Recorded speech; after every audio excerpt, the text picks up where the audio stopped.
it's a really interesting space. So there's sort of one type of NFT that I think maybe fits more into people's prior notions of sort of like an investable good or a purchasable good, which would be, you know, for instance, an NFT that represents a physical object, and owning that token gives you access to the physical object, or maybe it gives you admission to a game or something like that.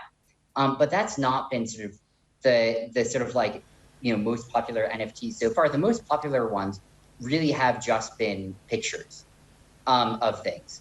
And, you know, there's sort of the picture of the rock, but, you know, there's sort of the crypto punks, there's the apes, there's a lot of different series of these NFTs, and the most popular ones really have just been JPEGs with nothing else.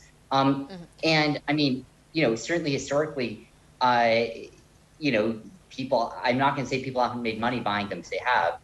Certainly people have made money selling them. That would be one way to get into the game, if you can understand what it is that makes them desirable.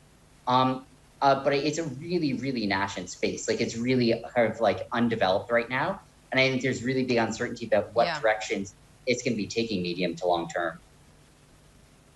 You're absolutely right. It is very underdeveloped. But I'm wondering, given the fact that you're starting to see really big brands, you know, like Pizza Hut, Pringles, Taco Bell even are releasing their own NFTs. Have we reached the tipping point where it's starting to become more mainstream accepted, as opposed to being an which is what it was really only a few months ago? Oh, absolutely. It's going completely mainstream. I mean, Visa just announced that they bought an NFT. Like, this is going mainstream faster than almost anything I've ever seen. And it is sort of breathtaking how much that is happening. I mean, you look at basically every sports club, you look at, you know, or league or player, you look at a lot of businesses, you look at anyone in the crypto industry. I mean, everyone is currently getting into the NFT game in one way or another.